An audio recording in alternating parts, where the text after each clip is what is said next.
잎도 처지면서 뭔가 검은 변색 같은 것도 보이고 그러면서 떨어지기도 하고, 이런 경우에는 안녕하세요. 오늘도 활짝 꽃 읽어주는 남자입니다. 저희 채널명이 꽃 읽어주는 남자임에도 불구하고 요즘은 식물 이야기를 더 많이 하게 됩니다. 그만큼 여러분들이 식물에 대해 많은 관심을 갖고 있다는 말이기도 한데요. 식물 문제 관련해서 댓글로 질문을 많이 남기시거나 개인적으로 메일을 보내는 분들도 많이 계십니다. 그래서 오늘은 가장 인기 많은 질문들만 모아서 5가지 정도만 간단하게 해결책을 드리고자 합니다. 어느 정도 검증이 된 것들이니까요. 쭉 보시다가 내 식물에 해당되는 내용이 있다 그러면 참고하셔서 적용해 보는 것도 좋을 것 같습니다. 지금부터 바로 말씀드릴게요.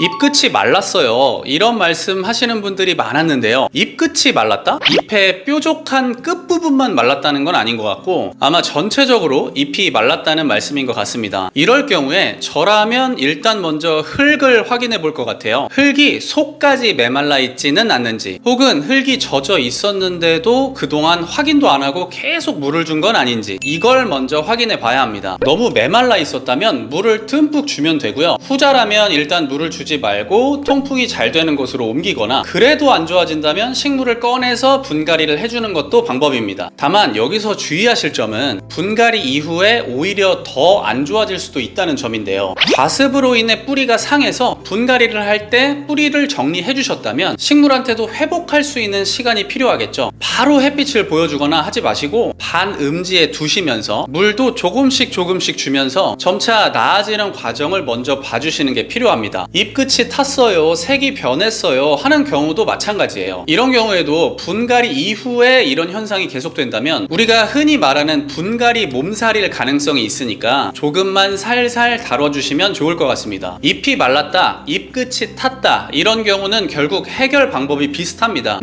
이것까지 지금 다 말하면 앞이 너무 길어지니까요. 이거에 대해서는 뒤에서 좀 더 말씀을 드릴게요. 식물마다 또 키우는 환경마다 조금씩 다를 수는 있지만 잎이 많이 떨어진다면 지금 식물의 위치를 확인하시는 게 도움이 됩니다. 이제 날씨가 슬슬 추워지고 있죠. 원산지가 열대 지역인 이런 식물들은 상대적으로 추위에 약할 수밖에 없습니다. 내가 키우는 식물의 기본적인 정보는 아는 게 좋다고 말씀드렸죠. 이 부분을 꼭 확인해 주시고요. 만일 너무 추운 곳에 있다면 조금은 덜 추운 곳으로 옮기셔도 좋겠습니다. 근데 여러분, 여기서 잊지 말아야 할 게 있어요. 바로 통풍입니다. 지인 중 한 분이 이런 경우였는데 확인을 해보니까 창문도 없고 꽉 막혀 있는 곳에서 식물을 키우고 계셨어요. 식물을 직접 꺼내보니까 뿌리도 많이 상해 있었고요. 이러시면 절대 안 됩니다. 식물마다 차이는 있지만 너무 빛이 없는 곳은 피해 주시고요. 그래도 바람이 좀 불고 전체적으로 환기를 해줄 수 있는 그런 곳이 가장 좋습니다. 이렇게 키우는 환경만 바꿔주셔도 이런 현상은 많이 좋아질 거예요. 사실 이 경우도 조금 전에 말씀드린 것처럼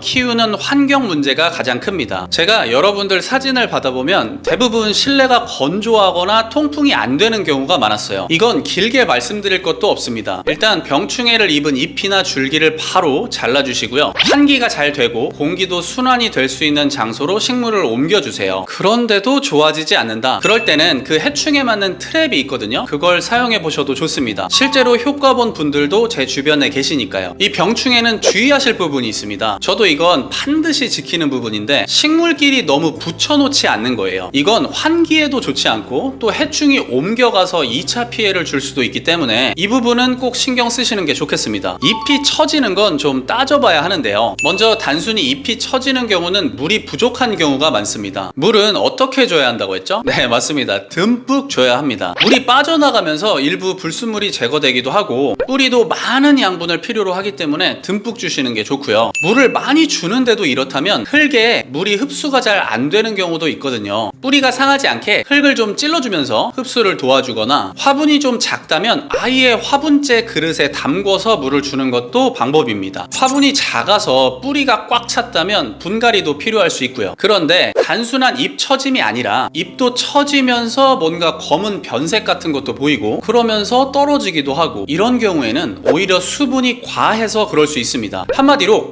과습 때문에 뿌리가 상한 거죠. 이럴 때는 흙 상태를 보면서 물 조절을 해주시고, 그럼에도 문제가 지속된다면 분갈이 후에 관리를 해주시는 게 좋겠습니다. 네, 이제 마지막 질문이죠. 이것도 은근히 많이 물어보시는데요. 방금 말씀드린 잎의 변색과 동일한 문제입니다. 이건 제가 진짜 많이 해보는 건데, 이렇게 검게 변한 줄기나 가지 부분을 손톱으로 살짝 뜯어보는 거예요. 안쪽까지 썩었는지 확인이 가능한데요. 초록빛이 보인다면 그래도 살릴 수 있는 가능성이 충분한 경우입니다. 아마 식물 관리를 해보신 분들이라면 대부분 알고 계실 거예요. 하지만 우리 소중한 초보분들을 위해서 팁으로 말씀드릴게요. 원인은 과습입니다. 과습으로 인해 뿌리가 손상되면서 제대로 양분 전달이 어려워지고, 그러다 보니까 줄기나 가지, 나가서는 이 잎도 안 좋은 영향을 받는 것이죠. 따라서 해결 방법도 동일합니다. 어쨌든 이런 경우는 많이 안 좋은 상태니까 식물 자체를 꺼내서 뿌리를 정리해 주시고요. 약 1.5배 큰 사이즈 화분으로 분갈이를 해주시는 게 가장 좋습니다. 이후에는 반드시 바람이 잘 통하고 빛도 들어오는 반양지 장소에서 관리만 잘 해주시면 점차 예전 모습으로 되돌아올 거라 생각합니다. 첫 번째 질문에서 분갈이와 물에 대해 말씀을 드렸었죠. 물이 부족하면 물을 주면 되고, 분갈이가 필요하다면 해주면 되는데, 보면 아시겠지만 결국 뿌리가 가장 중요합니다. 뿌리가 제 기능을 하지 못하면 그게 잎이나 줄기로 표출되기 쉽거든요. 그렇기 때문에 무조건 과습이다 라고 단정 짓는 건 어렵겠지만, 우리가 집에서 식물을 키울 경우에는 대체로 과습이 많긴 합니다. 관심 있으신 분들은 이미 다 찾아보셨을 거예요. 뭐 증산작용이다, 일액 현상이다 말들이 많잖아요. 근데 잎에 물이 맺히는 일액 현상이 보인다고 해서 100% 과습으로 인해 식물이 안 좋다, 이렇게만 말할 수는 없습니다. 식물은 낮이 아닌 밤엔 광합성이 어렵고, 어쩌면 일부 식물들에게는 일액 현상이 나타나는 게 당연한 걸 수도 있으니까요. 다만 이런 경우엔 과습을 의심해보는 건 좋은 습관이라고 생각합니다. 어떠한 식물 문제든 그 식물을 키우는 환경과 키우시는 여러분들의 습관에 따라서 좋아질 수도 있고 더 악화될 수도 있습니다. 너무 안 좋다면 영양제나 비료를 좀 써볼 수도 있는 거고요. 그렇기 때문에 저도 오늘 여러 가지 말씀을 드렸지만, 그게 내 식물 문제에 100% 적용 가능할지는 결국 여러분들의 몫이라고 말씀드리고 싶습니다. 판단과 선택은 어디까지나 여러분들께서 하시는 거니까 잘 참고하셔서 반려식물 키우는데 큰 어려움 없으시길 바라겠습니다. 오늘 영상도 도움이 되셨다면 좋아요와 구독 꼭 한 번씩 해주시고요. 저희는 앞으로도 더 유익하고 재미있는 영상으로 찾아오겠습니다. 끝까지 시청해주셔서 감사합니다. 구독은 좋아요.